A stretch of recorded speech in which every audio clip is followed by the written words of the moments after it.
나누겠습니다.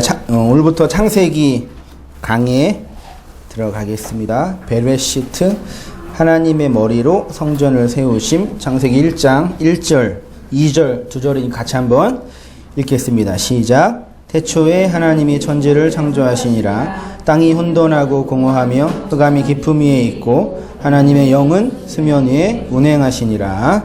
아멘. 온 땅 교회와 함께 합시다 이렇게 썼는데요. 우린 지난 3시간에 걸쳐서 온 땅 교회론에 대해서 한번 생각해 보았어요. 이 포스트 모더니즘의 시대 속에서 모든 것을 개별화하고 개체화하고 주관화하는 이 포스트 모더니즘의 시대 속에서 우리 온 땅 교회가 어떻게 있어야 될지 한번 생각해 보았어요. 형식과 조직을 잘 만들어서 그런 관계로 교회가 운영되기보다는 복음의 본질을 더 깊이 더 분명하게 나누고 증거하여서 오합지졸이 아닌 하나님의 말씀으로 탁월하게 준비된 하나님의 말씀을 증거할 수 있게 탁월하게 준비된 그런 교회와 그런 우리 온 땅 교회 성도님이 되셨으면 좋겠다. 그렇게 일단 정하고 제가 이제 개척하고 제 수중에 있는 소위 말해 온 땅 교회 교족부라고 할까요? 뭐 등록하신 분 명단이 대충 어른이 30명 그리고 아이들까지 하면 10명 해서 한 40명 정도 제가 이렇게 뭐 기도하고 뭐 관리하고 품고 있는 그런 위치고 예배 출석은 한 20변에서 25분 정도 꾸준하게 한 분 빠지면 다음 주에 한 분이 오시고 그분 또 빠지고 이렇게 로테이션. 원래 교회가 어느 교회나 다 그러는데 온 땅 교회도 뭐 어쩔 수 없는 지옥 교회인 것 같아요. 이분이 빠지면 다음 주에 저분이 안 오고 재미있어요. 이분이 또 건강하면 다음 주에 또 저분이 또 아프고 오늘도 아픈 분이 한 2-3분 계시는데 다음 주에 미리 아프실 분 토요일 날 아프고 주일 날 아프지 마세요. 그 정도 이렇게 성도님이 계셔서 이제 제가 뭐 어쨌든 이제 그 지역교회 리더니까 좀 책임지고 기도하고 그런 어간에 있는데 아직까지 좀 더 말씀이랑 은혜 속에서 잘 이렇게 세워가면 좋겠다. 그런 생각을 해보게 되었고요. 헌금 부분에서는 재정적인 부분에서는 하나님과 거래하고 이 세상에서 복받기 위한 조건으로서의 헌금 그런 헌금 하지 말고 진짜 헌금 진짜 11조를 했으면 좋겠다. 그래서 하나님이 우리에게 흘려주신 그 진리와 생명을 재정이라는 물건으로 재정으로 흘려주고 나누어주는 그런 온 땅 교회 성도님들이 되셨으면 좋겠다. 그렇게 한번 정리를 해보았어요. 연보에 대한 바울의 권면을 잠깐 제가 썼습니다. 보세요. 고린도후서 9장 7절에 각각 그 마음에 정한 대로 할 것이요. 그래서 마음에 정해달라고 부탁을 드렸죠. 인색함이나 억지로 하지 말고 하나님은 즐겨내는 자를 사랑하시느니라. 하나님이 능히 모든 은혜를 너희에게 넘치게 하시니 이는 너희로 모든 일을 항상 모든 것이 넉넉하여 모든 착한 일을 넘치게 하려 하심이라. 꼭 돈, 물질에 관한 것만은 아니에요. 무엇보다도 온 땅 교회 공동체 한 구성으로서 책임 있는 재정적인 헌신과 수고를 부탁을 드려요. 잘못하면 온 땅 교회가 성도들의 헌금을 받지 않고 회비로 운영되는 그런 기관으로 오해될 수 있는데 절대 그렇지 않습니다. 온 땅 교회가 목회자 한 사람의 헌신뿐만 아니라 모든 성도님들의 진심 어린 헌신과 그 참여로 운영되어지는 그런 지역 교회가 되어야 된다고 생각해요. 개척 교회를 보면 이렇게 재밌는 게 뭐냐면요. 얼마 안 되는데 교회가 운영이 잘 되는데 이유가 있어요. 그 뭐냐면 소위 말하는 물주 한 분이 교회에 계시더라고요. 근데 그렇게 교회가 운영되어지면 이게 건강하지 않아요. 가난하고 힘들어도 모든 성도님들의 책임과 헌신으로 이렇게 참여되어지는 거니까 여러분들이 온땅교회 멤버십으로 성도로 함께 가기로 마음을 정했으면 열심히 그 책임을 다해 주시고 함께 그렇게 운영되어져서 교회가 건강하게 성장해 갔으면 좋겠어요. 헌금하면 복 받는다.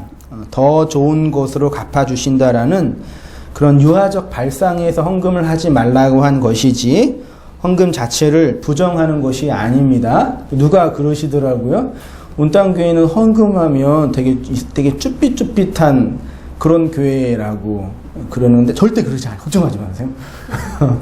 많이 내주시고 많이 헌신해 주시기를 주의 이름으로 축원드립니다. 그래서 현실적으로도요. 여러분 다 아시니까 이 카페는 지금 여기가 카페는 거의 이제 폐업 상태예요. 카페는 저도 관심이 없고 이제 혹시 기회가 된다면 여기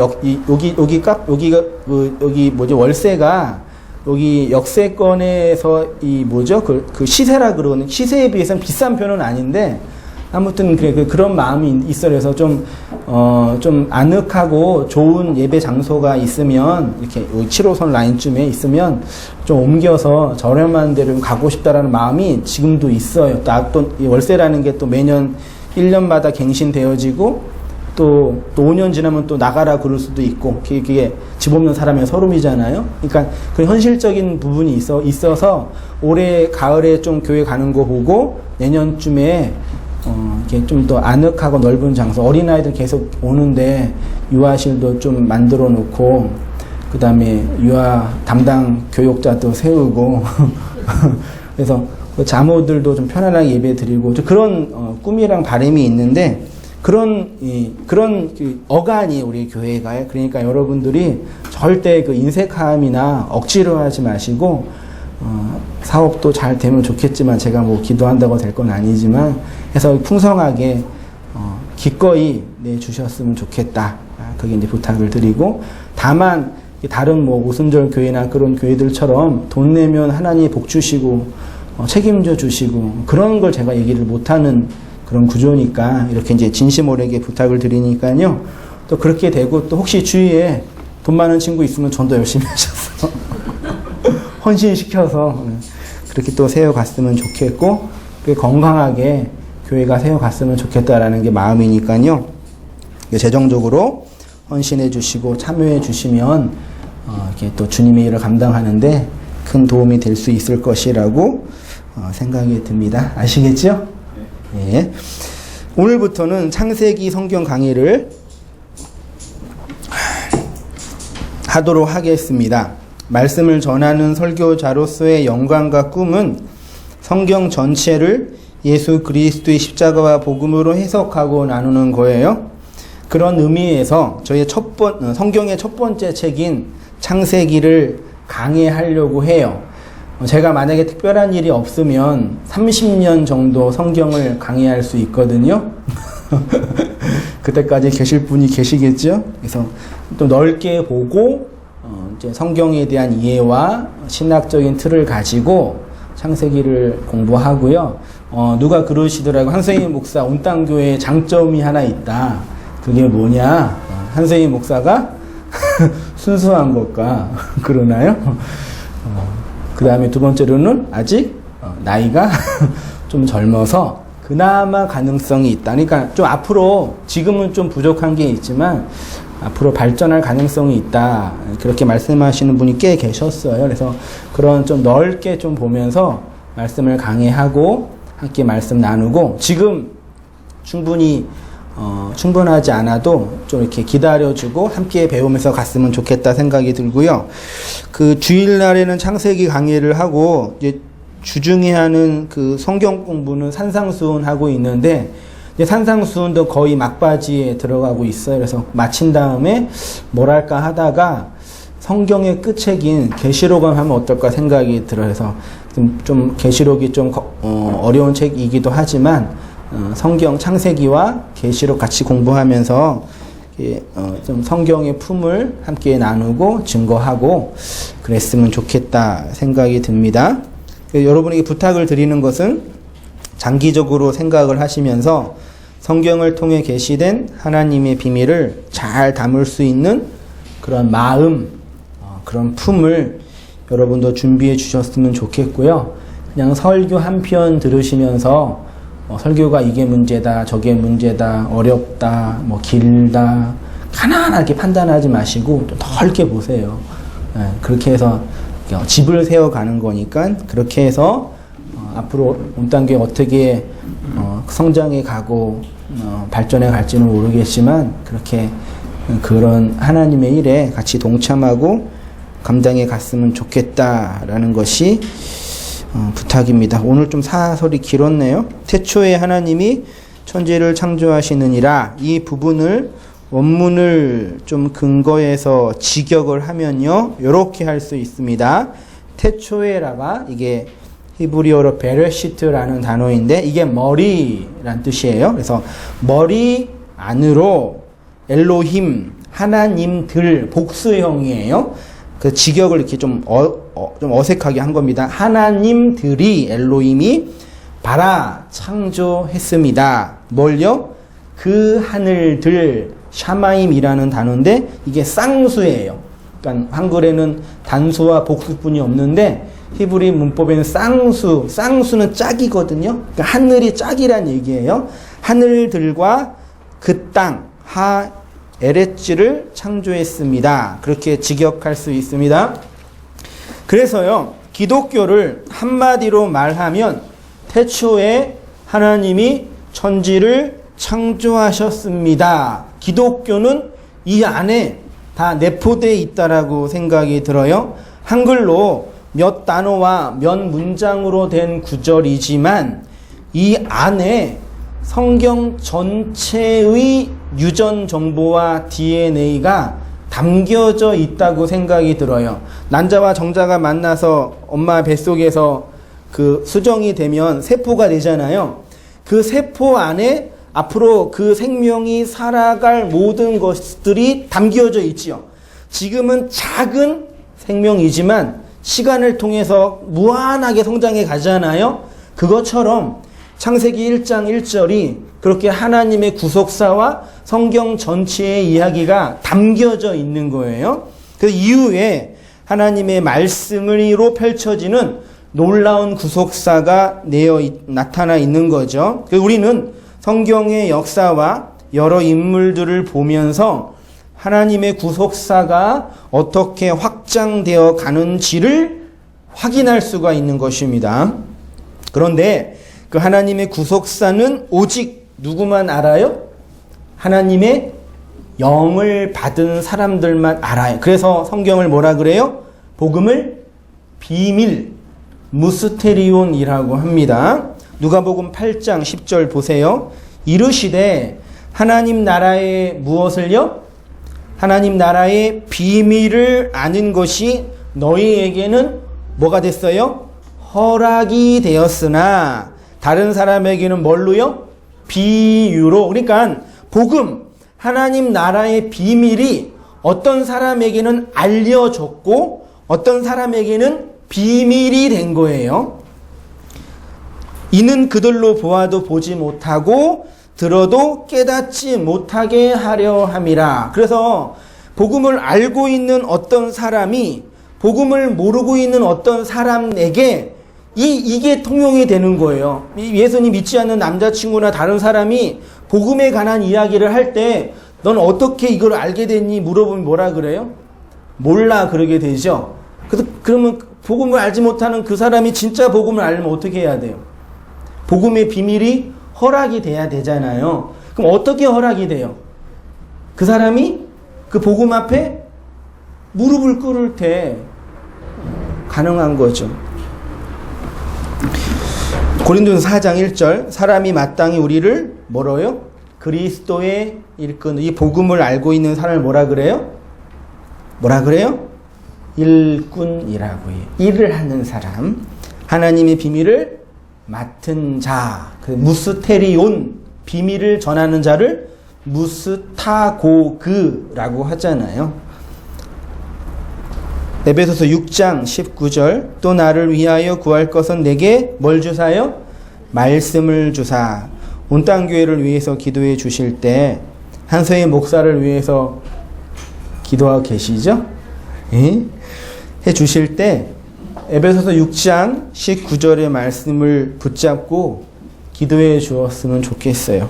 하나님 말씀을 우리에게 주셔서 우리가 뭘 열어서요? 뭐가 열려야 돼요? 입이 열려야 돼요. 그래서 입이 열려야 돼요. 입 열려야 안 열려요?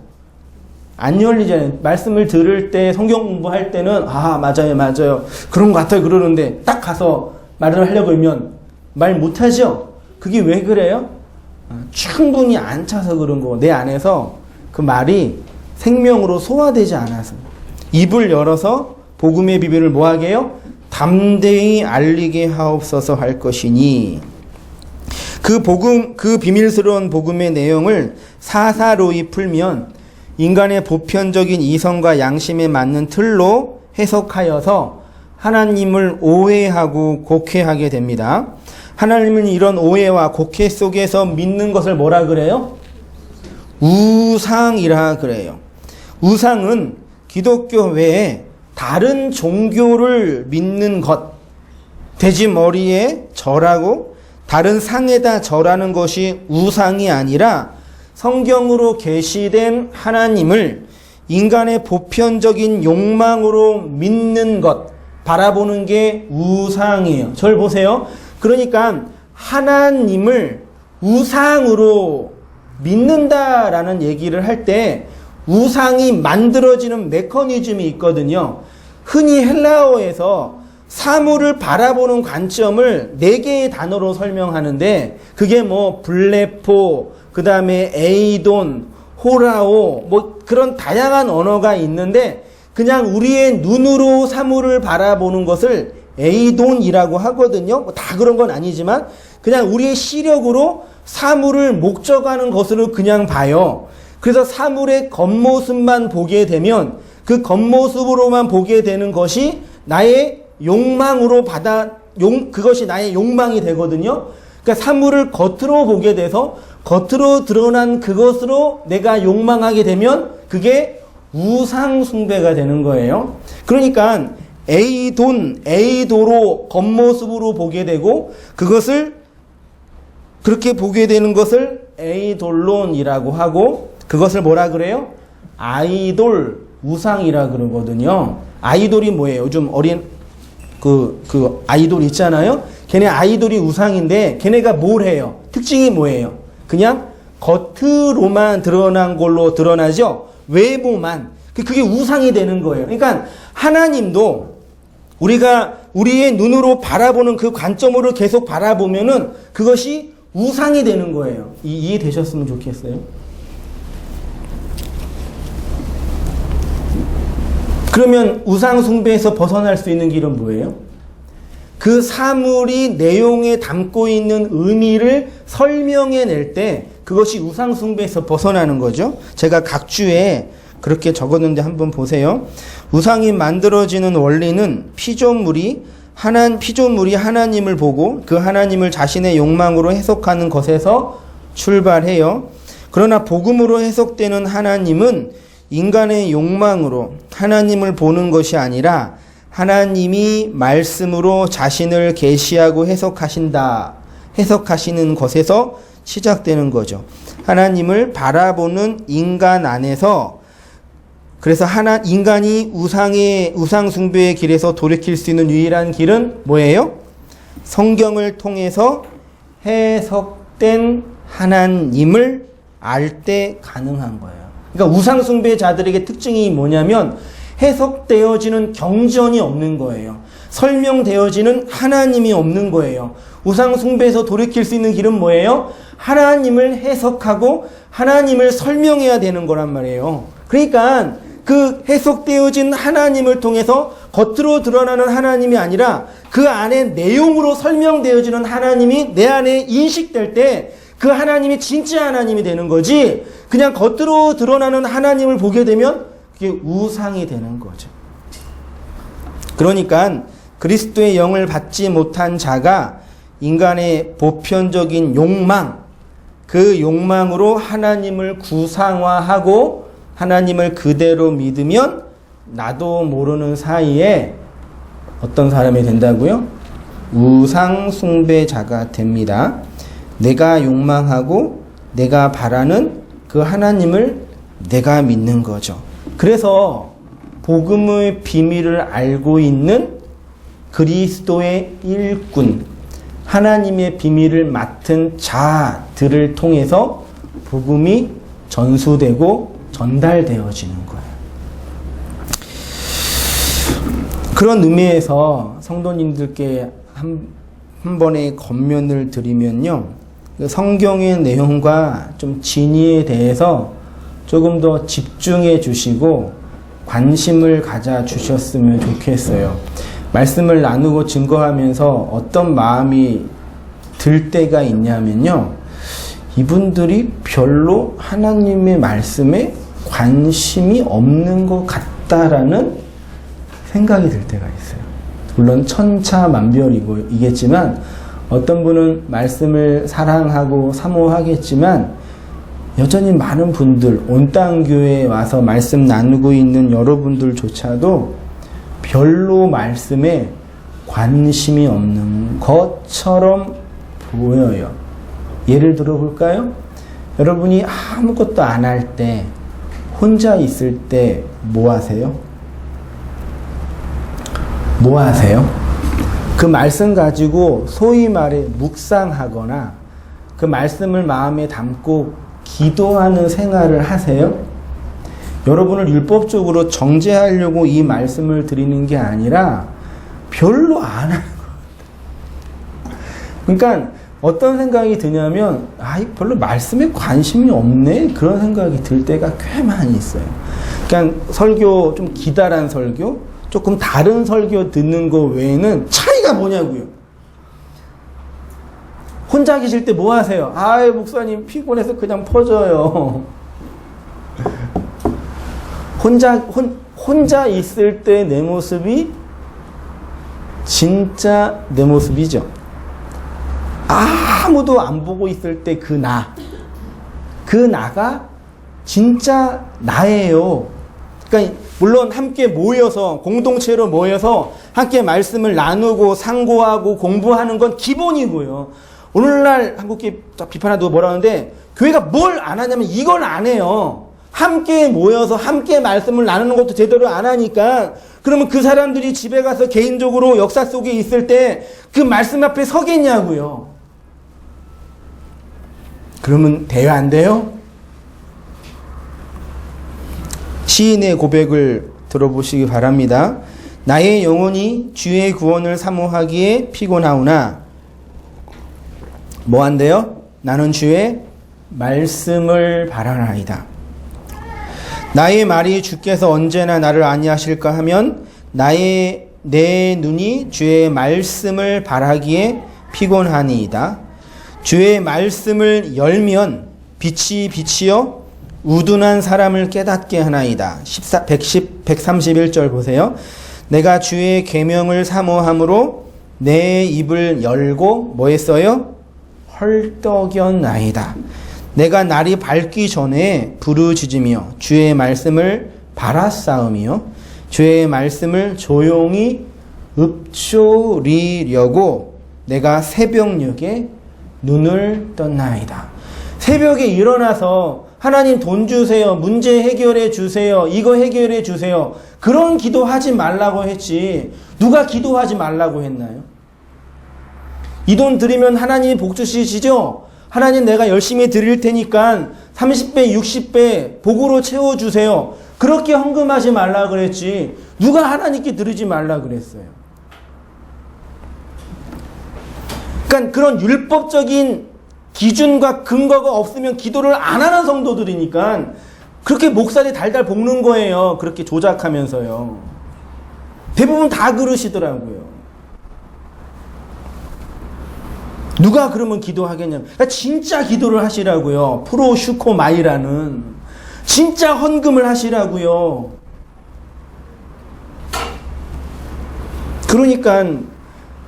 그러니까 그렇게 성도를 적당히 다루면서 서로 좋게 윈윈하면서 악어와 악어새처럼 교회가 움직여지고 있는 거예요. 그거 극복하려고 온 땅 교회 세운 거에 다른 거 없어요. 이 점에 있어서는 우리가 베레아 성도들의 모습을 깊이 본받아야 됩니다. 사도행전 17장 10절 밤에 형제들이 곧 바울과 실라를 베레아로 보내니 그들이 이르러 유대인의 회당에 들어가니라. 베레아에 있는 사람들은 데살로니가 있는 사람들보다 더 너그러워서 옛날 성경은 신사적이어서요.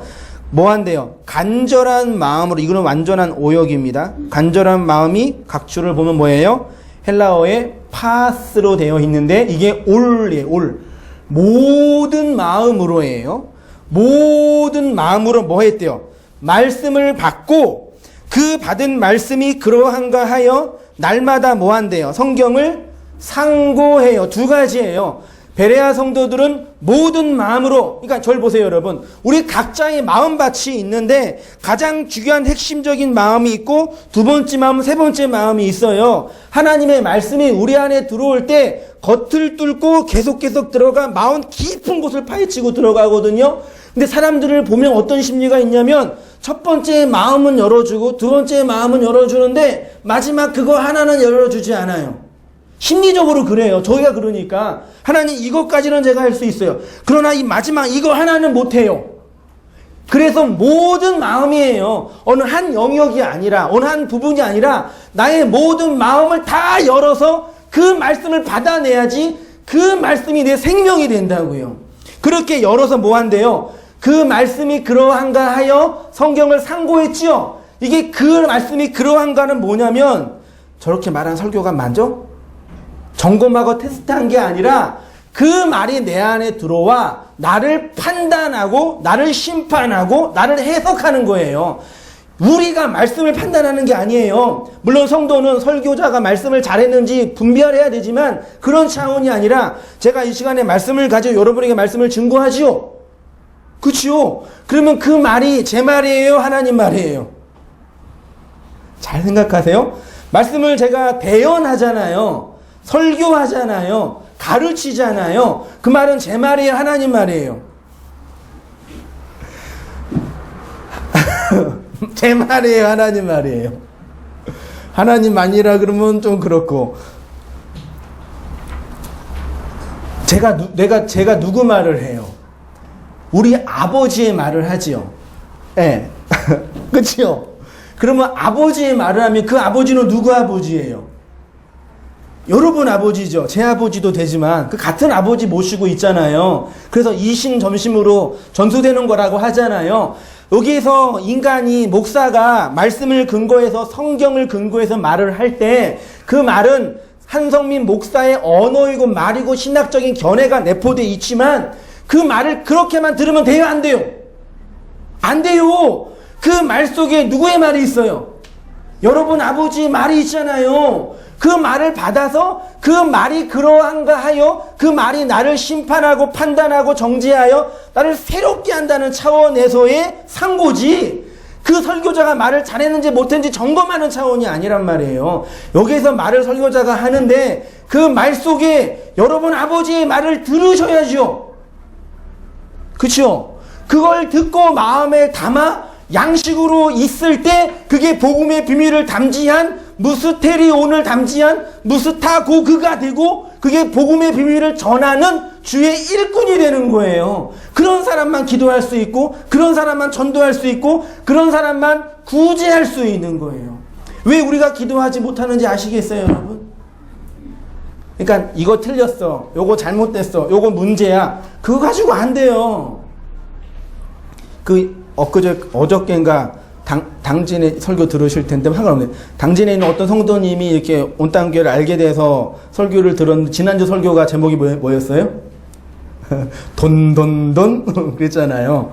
근데 그걸 보시면 이게 한국교회니까 잘못된 성경 헌금론 얘기했잖아요. 그러면서 그분이 댓글을 다신 게 내가 그동안 속았다. 그렇게 열심히 내고 열심히 헌신한 게 잘못됐다.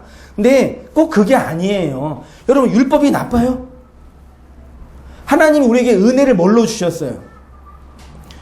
율법, 은혜는 안 보여요. 감지 안 돼요.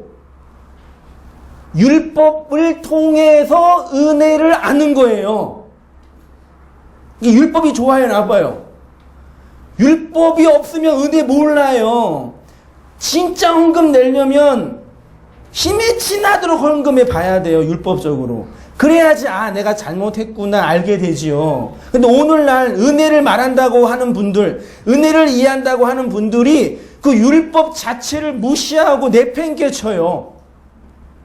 그러니까, 차라리, 누구죠? 다 아시는 목사님, 로마서 강해 58강쯤에 그런 제목이 있어요. 진리를 말하지 못할 바에는 뭐 해라? 제사나 열심히 드려라. 냉소적으로 한 표현이지만 제사 속에서 진리를 발견해야지. 맞죠? 제사를 통해서 은혜를 발견하라고 제사를 주셨는데 제사 자체에만 매진했던 사람이 유대인들이고 오늘날 영지주의 색깔이 있는 사람들은 뭐예요? 제사 자체가 필요 없다고 말하는 거예요.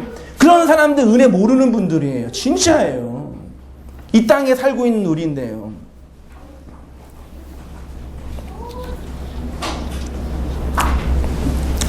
그렇게 아버지의 말로 여러분 드러내셔야 돼요.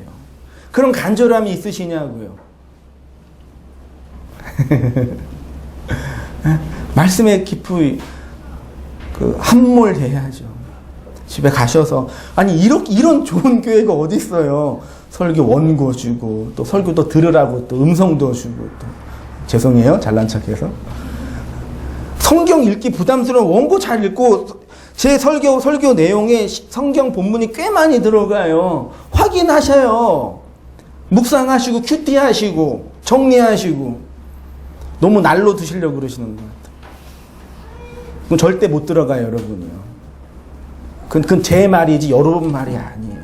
말이 잘 안 되시는 분 잘 생각해 보세요. 진짜예요. 고민하시고 생각해 보시고 피곤하시고 그냥 퍼지기만 하지 마시고. 제가 왜 이러지?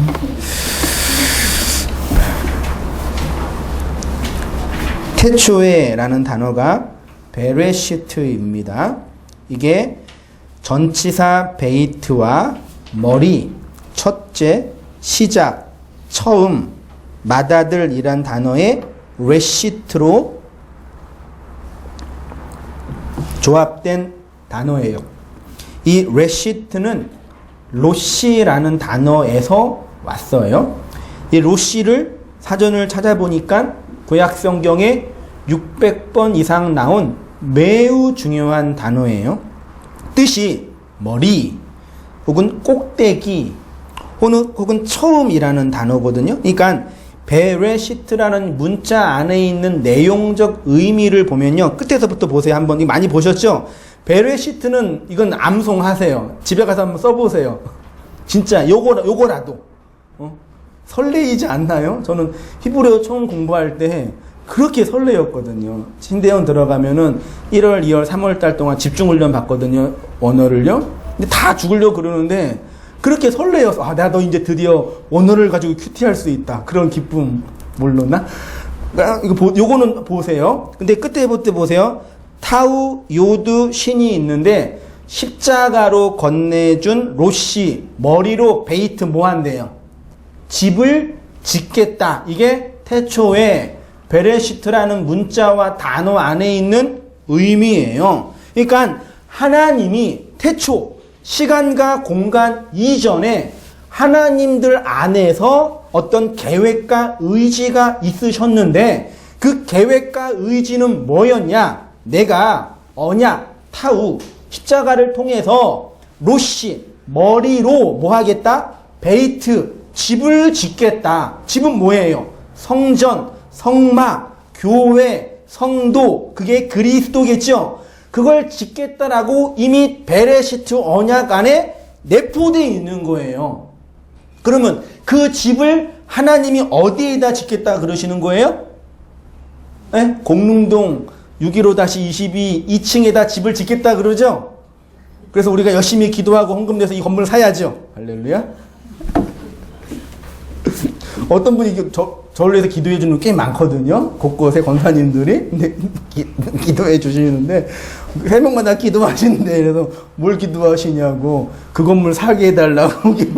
아니, 권사님 그럴 필요 없는데, 좀 관심 없는데, 아니, 그래도 목사님 그래도 힘든데, 이렇게 해서, 그래서, 그분, 건물을 그렇게 짓는 게 아니에요. 건물을 어디다 지어요? 여러분, 우리의 어디에다? 어디에? 마음에. 마음이 어디 있어요? 여러분 마음 어디 있어요? 없어요? 안 보여요? 그 집을 안 지으시겠네요?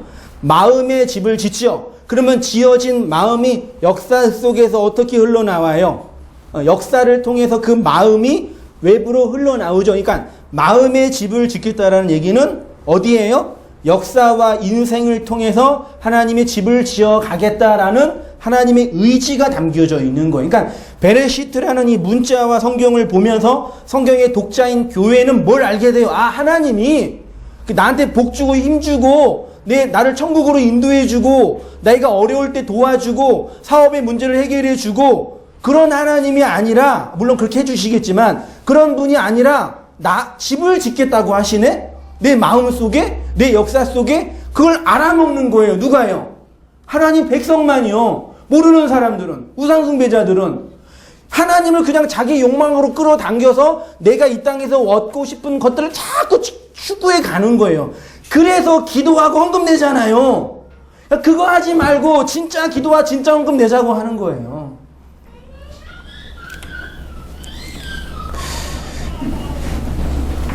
그래서 성경을 주신 이유가 그거예요. 그러니까 창세기 1장, 2장, 3장에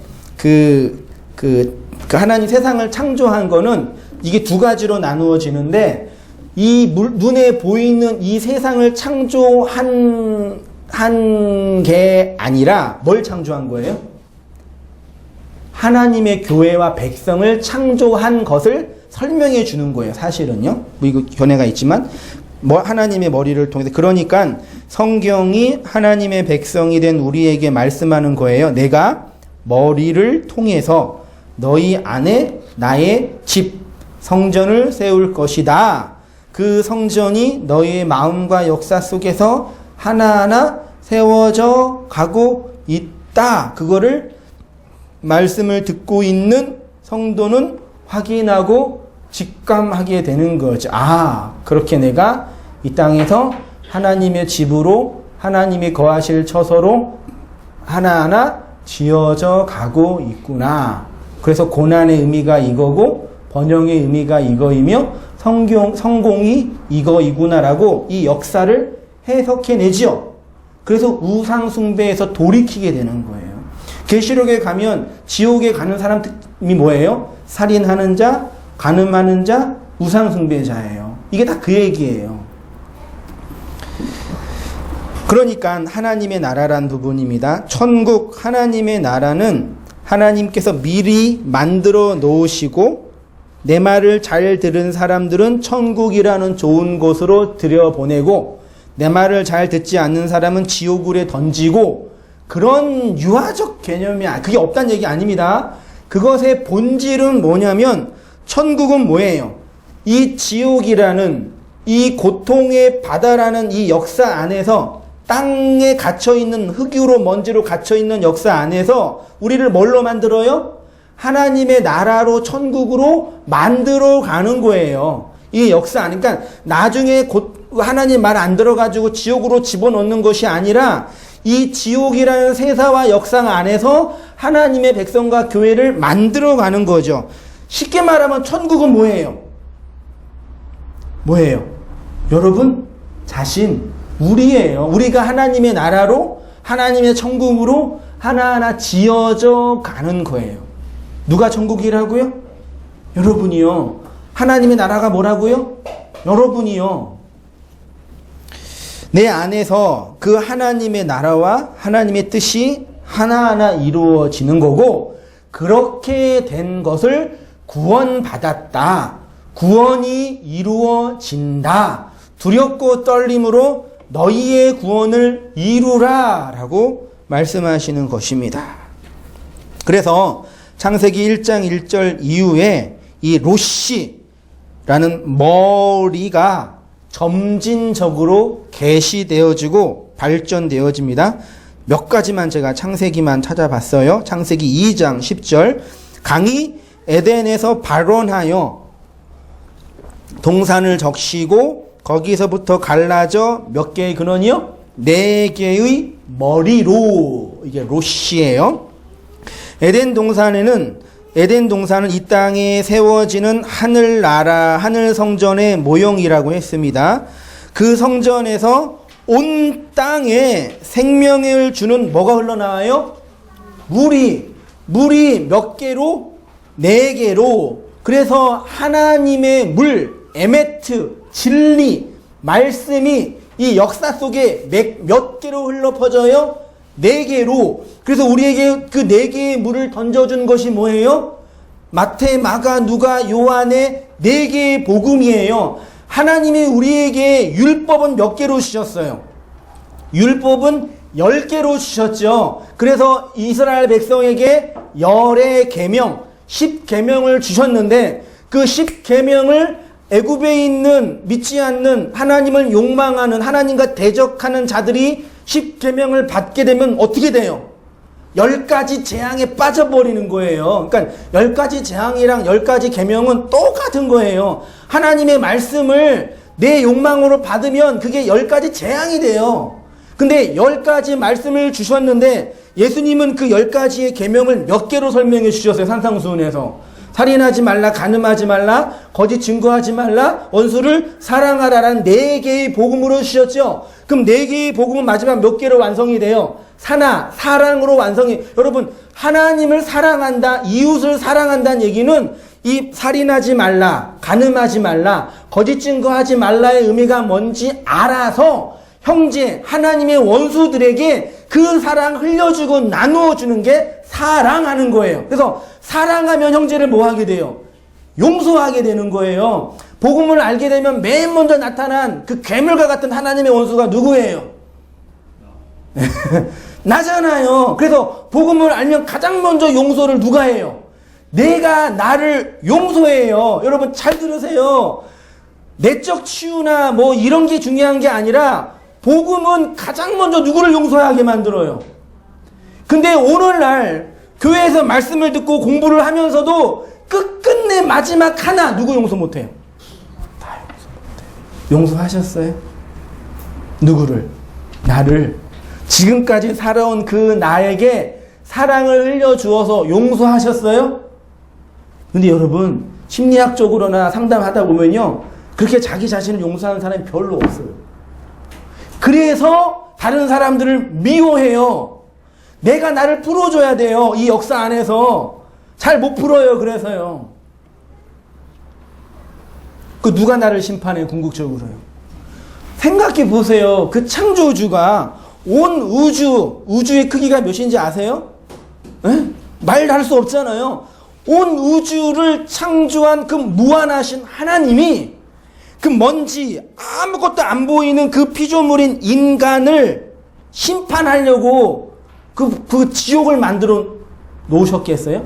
하나님이 인간을 굳이 심판하지 않아도 누가 날 심판해요? 마지막에 우리가 이 세상 생명을 다하고 죽을 때 심판대 앞에 서잖아요. 누가 나를 심판해요? 하나님이 날 심판하시기 이전에 내가 나를 심판해요.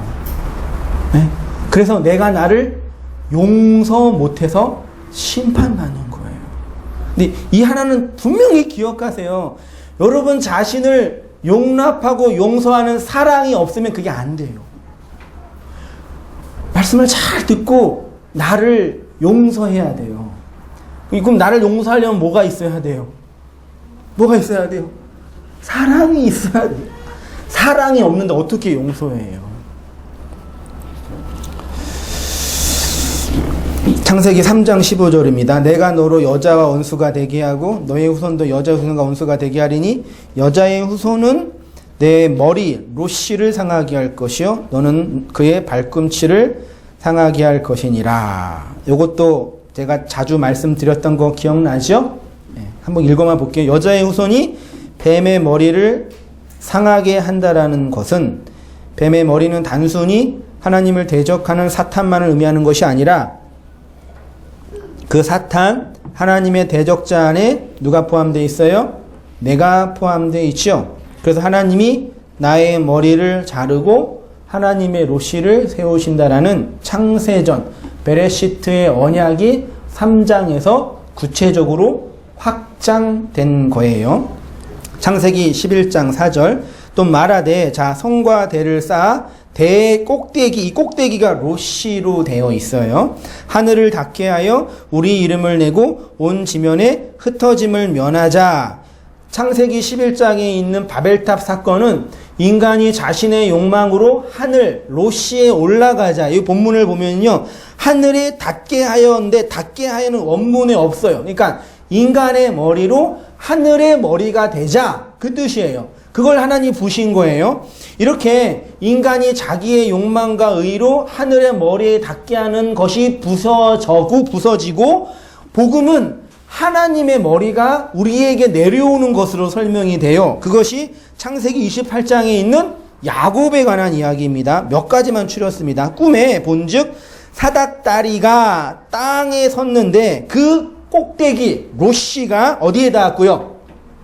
하늘에 닿았어요. 그러니까 복음은 인간이 자신의 머리로 하늘이 되게 하는 것이 아니라 하나님의 머리가 인간 안에 내려와 인간이 진짜 하늘이 되게 하는 사건을 설명하는 거죠. 그래서 강도인 야곱이 하나님의 집인 벳엘에서 하나님의 언약을 받게 되는 거예요. 그 언약이 기둥으로 십자가로 기름이 부어졌잖아요. 그러니까 그 언약에 여기 본문에 기둥을 세우고 그의 기름을 부었지요. 성경에서 기름을 부으는 거는 죽음을 상징하잖아요. 마태복음 26장 7절 한 여자가 매우 귀한 향유와 옥합을 가지고 나와서 식사하는 예수의 뭐에 부어요? 어디에 부어요? 머리에. 이유는 내 장례를 위함이라. 갑자기 예수님이 있는데 머리에 기름을 딱 부었어요. 무슨 뜻이에요?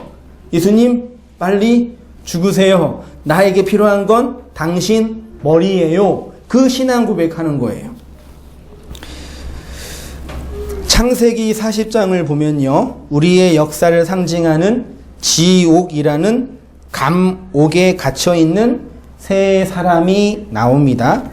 요셉과 술 맡은 관원과 떡 맡은 관원이에요. 그런데 두 사람은 감옥에서 뭐 해요? 꿈을 꾸고 한 사람은 감옥에서 뭐 해요? 그 꿈을 해석한 자로 있어요. 이건 뭘 비유하는 거겠어요? 우리의 인생이 꿈이라고 할 때 이 역사의 감옥에 갇혀 있는 우리의 삶이 뭐 하는 삶이라고요? 꿈꾸고 있는 삶이에요. 우리가 지금 역사 안에서 열심히 돈 벌고 생활하고 관계를 맺고 노력하고 아프고 지지고 볶고 기쁘고 감사하는 모든 인생이 성경은 뭐라고 말한다고요? 꿈이라고 얘기해요. 꿈에서 1등 해도 꿈 깨면 말짱 도루묵이죠. 그래서 뭐라 그래요? 꿈 깨 그러잖아요. 악몽을 꿔도 꿈이면 괜찮아요. 본문 볼게요. 창세기 40장 5절 옥에 갇힌 애굽 왕의 술 맡은 자와 떡 굽는 자 두 사람이 하룻밤에 꿈을 꾸니 각기 그 내용이 다르더라. 그들이 그에게 이르되 우리가 꿈을 꾸었으나 이를 해석할 자가 없도다. 꿈을 꾸는데요. 해석이 안 된대요. 요셉이 그들에게 이르되 해석은 어디에 있어요? 하나님께 있지 아니하나이까 청하건대 내게 이르소서. 술 맡은 관원장이 그의 꿈을 요셉에게 말하여 이르되 내가 꿈에 보니 내 앞에 포도나무가 있는데 그 나무에 세 가지가 있고 싹이 나서 꽃이 피고 포도송이가 익었고 내 손에 바로의 잔이 있기로 내가 포도를 따서 그 즙을 바로의 잔에 짜서 그 잔을 바로의 손에 들였노라. 요셉이 그에게 이르되 그 해석이 이러하니 세 가지는 사흘이라. 지금부터 사흘 안에 바로가 당신의 뭘 들어요? 머리를 들고 당신의 전직을 회복하리니 당신이 그 전에 술 맡은 자가 되었을 때에 하던 것과 같이 바로의 잔을 그의 손에 들이게 되리니 떡 굽는 관원장이 그 해석이 좋은 것을 보고 요셉에게 이르되 나도 꿈에 보니 흰떡 세 강주리가 내 머리에 있고 맨 윗 강주리에 바로를 위하여 만든 각종 구운 음식이 있는데 새들이 내 머리에 강주리에서 그것을 먹더라. 요셉이 대답하여 이르되 그 해석은 이러하니 새 강주리는 사흘이라. 다 3이 나와요. 지금부터 사흘 안에 바로가 당신의 머리를 들고 당신을 나무에 달리니 새들이 당신의 고기를 뜯어 먹으리이다 하더니 제3일은 바로의 생일이라. 바로가 그의 모든 신하를 위하여 잔치를 베풀 때에 술 맡은 관원장과 떡 굽는 관원장에게 그의 신하들 중에 머리를 들게 하리라. 바로의 술 맡은 관원장은 전직을 회복하며 그 잔을 바로의 손에 받들어 드렸고 떡 굽는 관원장은 매달리니 요셉이 그들에게 해석함과 같으나 술 맡은 관원장이 요셉을 기억하지 못하고 그를 잊었더라. 꿈을 꾸지만 그 꿈의 의미를 모르는 우리의 인생이죠. 이 역사를 살고 있는 모든 사람은 감옥에 갇혀 있는 관원들과 비교할 수 있습니다. 모두 자신들의 꿈을 꾸며 열심히 살고 있죠. 여기 중에 그 좋은 꿈을 뭐라 그러죠? 길몽이에요. 네. 길몽을 꾸는 분들도 계시고 어떤 분은 악몽에 갇혀서 식은땀 흘리고 계시는 분들도 있을지 모르겠어요. 저도 땀 좀 많이 흘리고 있거든요. 모두 자신들의 꿈을 꾸며 열심히 살고 있는데 문제는 뭐예요? 그 길몽과 그 악몽의 의미가 뭔지 몰라요. 모르니까 그 꿈이 나의 뭐가 돼요? 우상이 돼요. 현실이 돼요. 우리의 꿈이 예수에 의해 해석이 될 때만 구원과 심판이 동시에 일어나게 됩니다. 그런데 그 구원의 내용을 뭐라고 하냐면 머리가 들리는 것입니다. 머리가 들려 회복이 되느냐, 머리가 들려 나무에 달리느냐, 그 차이점뿐이 없지요. 예수와 함께 십자가에 달린 강도를 생각해 보십시오. 한편 강도는 예수의 머리를 든 자이고 다른 편 강도는 자신의 머리를 든 자이죠. 바벨탑 사건은 한편 강도처럼 자신의 머리를 들어 하나님의 심판 안에 놓이게 된 자고, 야곱은 비록 강도이지만 하나님의 머리에 의해서 하나님의 집으로 벳엘로 완성을 지향하는 삶을 살게 된 것이죠. 예수님의 머리를 든 자는 하늘로 지어가는 천국의 은혜가 나타나게 되는 것이고, 성도는 예수에 의해 머리가 들려진 자입니다. 성도는 예수를 통해서 머리가 들려진 자예요. 그래서 그 말을 계시록 20장 4절에서는 뭐라 그래요? 예수를 증언함과 하나님의 말씀 때문에 뭘 당한 사람이요? 목배임을 당한 사람이죠. 이 목배임을 너무 무섭게만 보지 마세요. 시편 3편 3절 보세요. 여호와여, 주는 나의 방패, 좋죠? 방패이시고 나의 뭐예요? 영광. 여기까지는 좋아요. 근데 방패와 영광이 되신 주님께서 뭐 하신대요? 나의 머리를 드는 자예요. 시편 24편 7절 문들아 너희 머리를 들지어다. 영원한 문들아 들릴지어다. 영광의 왕이 들어가신다. 왕 들어가니까 어디로? 내 안으로. 하나님의 왕권이 실현되니까 네 머리 들어라. 그거를 목베임을 당한다. 말씀에 의해서 잘린다. 그렇게 표현하는 거. 시편 잘 읽다 보면요. 주는 나의 머리를 드시는 분입니다. 주는 나의 머리를 드시는 분입니다. 그렇게 고백하는 거예요. 이렇게 내 목이 잘려진다라는 것은 단순히 고통과 고난으로만 감지되는 것이 아니라 여인이 해산의 고통으로 생명을 출산하는 것처럼 하나님의 머리인 예수가 내 안에서 나를 하늘로 완성해 가는 과정이라는 얘기입니다. 태초에 하나님이 천지를 창조하셨습니다. 꿈꾸고 있는 우리의 인생의 의미를 해석해 줄 수 있는 유일한 구원자는 누구뿐이 없어요? 예수님뿐이 없지요. 그 예수가 우리의 꿈을 해석하여서 우리의 머리를 들어 우리를 하나님의 집으로, 하나님이 거하시는 처소로, 하나님의 나라로, 하나님의 천국으로 완성해 가는 것이 복음, 기독교예요. 말씀을 다 했어요. 요것만 하고 맺을게요. 우리는 하나님을 내 욕망으로 섬기는 우상 숭배자인지, 딴 사람, 딴 교회나 딴 거 생각하지 마세요.